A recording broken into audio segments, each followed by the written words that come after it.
Alright, we're gonna start with the Mexican or taco seasoning that we're gonna make ourselves. Start with a tablespoon of cumin, a tablespoon of onion powder,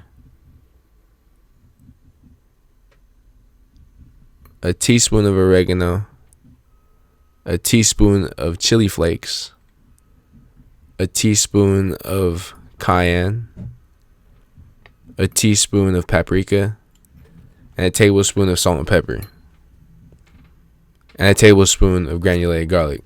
Go ahead and mix that up or shake it up and whatever you have. And there you got Mexican seasoning.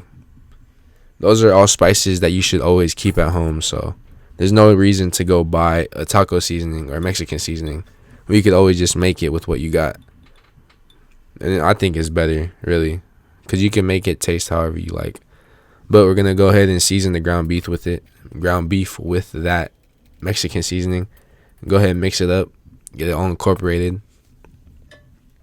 And we're going to go ahead and preheat our pan on high heat. Add a little bit of olive oil, maybe like a tablespoon.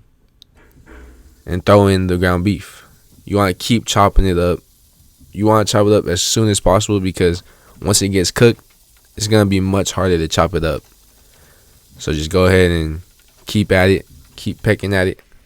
And after a few minutes, you're going to hear like a boiling sound because of all the juices. It's going to be boiling in its own juices. But you're just going to want to keep going, keep cooking it.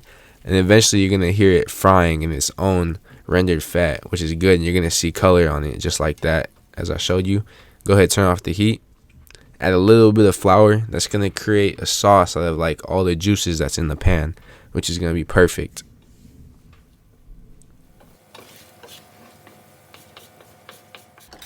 Now go ahead and once it's done, set all the meat into a separate dish, bowl, plate, whatever, and set it to the side.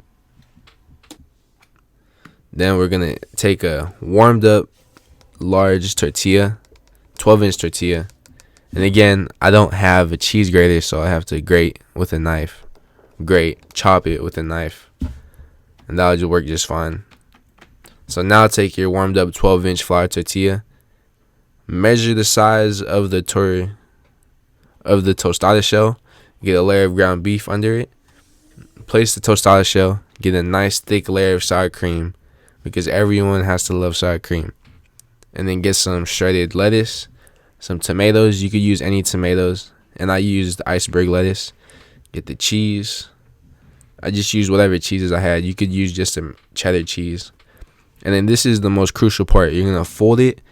And then you're going to fold it again, and then fold it again, and then fold it again. I don't know if that was helpful, but that's how you do it. And you're going to take the same pan that you cooked the meat in and keep all that oil in there. And you're going to want to, like, move the oil to the center. I forgot to move the oil to the center where I put the Crunchwrap Supreme down so it prevents burning. But it's all good. Go ahead and eat a piece of beef if you want. And then check it. Got some nice color. You looking good. You're going to want to heat this up on like medium high heat. As you can see, I had trouble taking it off because I didn't move the oil or brush oil onto the Crunchwrap.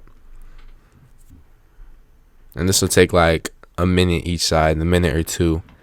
Get nice color. After, place it onto the cutting board and cut it in half. It's actually really simple. The only real cooking part in this is the ground beef. And honestly, you could use any meat. This is just a bunch of raw ingredients, really.